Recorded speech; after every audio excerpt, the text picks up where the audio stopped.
It's my pleasure to be here with you as a part of this dissemination conference in driving the economy forward. At this juncture, I'd like to thank the IIDS for carrying out this study on such a very pertinent issue and providing me an opportunity to be part of this event and to speak a few words on this occasion. No need to mention here about the role of information technology in driving the economy forward. It has not only the prospect to create efficiency, generate employment opportunity, and expedite income growth, but also can be a primary as well as sustainable source of foreign currency in the developing economies. The sector is potential further due to fast expanding market of IT services across the world. The landscape of the world economy is shifting to the digital economy, which we call the new economy, due to the evolving role of IT sector in this dynamism. According to an estimate made by the United Nations, the digital economy represents $11.5 trillion, that is around 15.5% of the global GDP. In developing economy, such share is about 10%. Digital economy has grown 2.5 times faster than global GDP over the previous 15 years, almost doubling in size since 2000. With this growth, our economic activities are largely being driven by e-business, infrastructure, e-manufacturing, and e-commerce.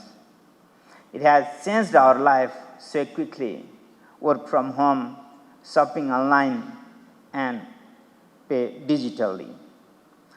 The role of IT in employment and income generation can be seen in the example of Silicon Valley of United States and Bangalore's city of India.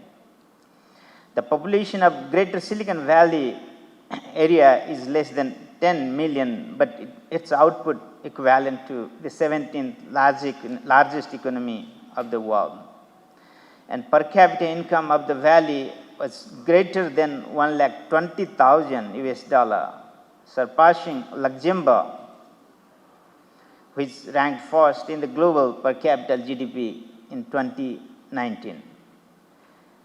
In the case of Bangalore, also called the IT capital of India and the Silicon Valley of Asia, the city hosts offices of almost 80% of global IT giants and contributes about 34 to 40% of the IT exports of India.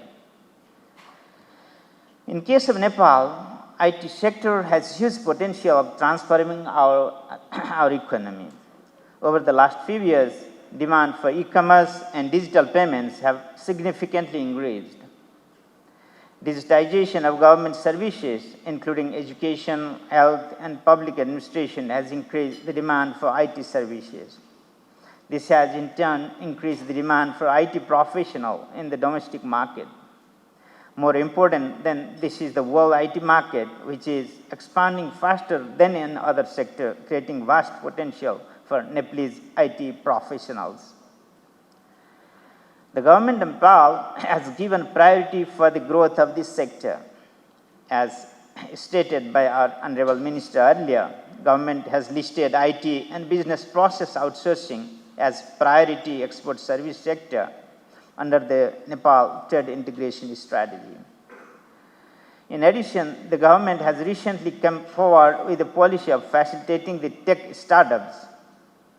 With the encouraging progress on domestic digital financial services, it is being moved towards cross-border digital payment and settlement. Remittance companies and banks are using advanced technology to bring in remittances to the country. Monetary policy has also focused on facilitating and simplifying the process for the receipt of foreign currency through the export of IT-related services. In such a way, establishing of a fintech companies, encouragement on an online business, promotion of online payment, and online remittances have helped further growth of the IT service in Nepal. Nepal Rashtra Bank is also in the process of to have a central bank digital currency in the days ahead. Under our fourth strategic plan, it will be established by 2026. However, we have not been able to fully unleash the potential of this sector.